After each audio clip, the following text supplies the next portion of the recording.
Meghan Markle et le prince Harry ont-ils tout inventé?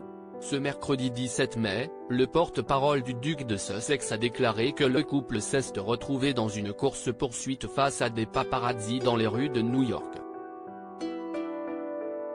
Cette poursuite acharnée, qui a duré plus de 2 heures, a entraîné de nombreuses collisions avec d'autres conducteurs, des piétons et 2 agents de la police de New York, a-t-il annoncé.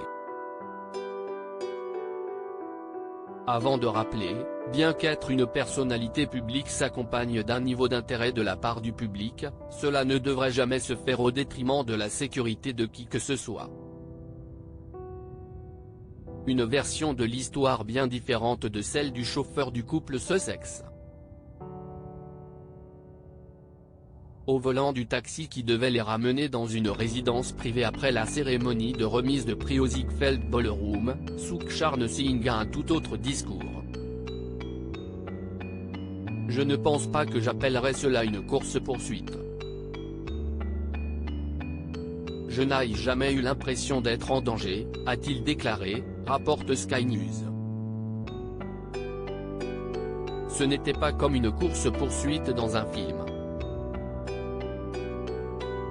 Ils étaient calmes et semblaient effrayés, mais si est New York, on y est en sécurité, a-t-il ajouté.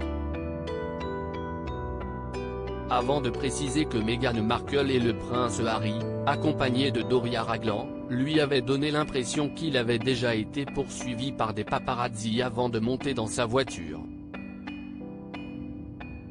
La crédibilité du prince Harry et de Meghan est une fois de plus détruite selon les autorités locales, la présence de nombreux photographes a rendu leur transport difficile. Le duc et la duchesse de Sussex sont arrivés à destination et aucune collision, assignation, blessure ou arrestation n'a été signalée, malgré une scène un peu choquante. Impossible alors ne pas faire le lien avec la mort tragique de Lady Diana dans un accident de voiture en août 1997. Mais sur Twitter, certains internautes s'interrogent sur les récits, bien différents, de la même soirée. Pour Dan Voton, journaliste de Huguenot, la crédibilité du prince Harry et de Meghan est une fois de plus détruite par le récit de leur soirée.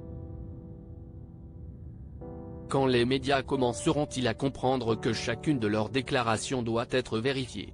S'interroge-t-il. D'autres utilisateurs font également part de leurs doutes.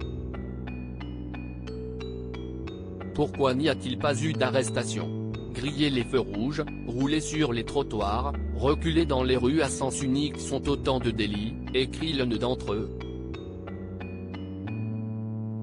Un autre ajoute, pourquoi la déclaration du NID, police de ville de New York, note de la rédaction, diffère-t-elle de celle des Sussex?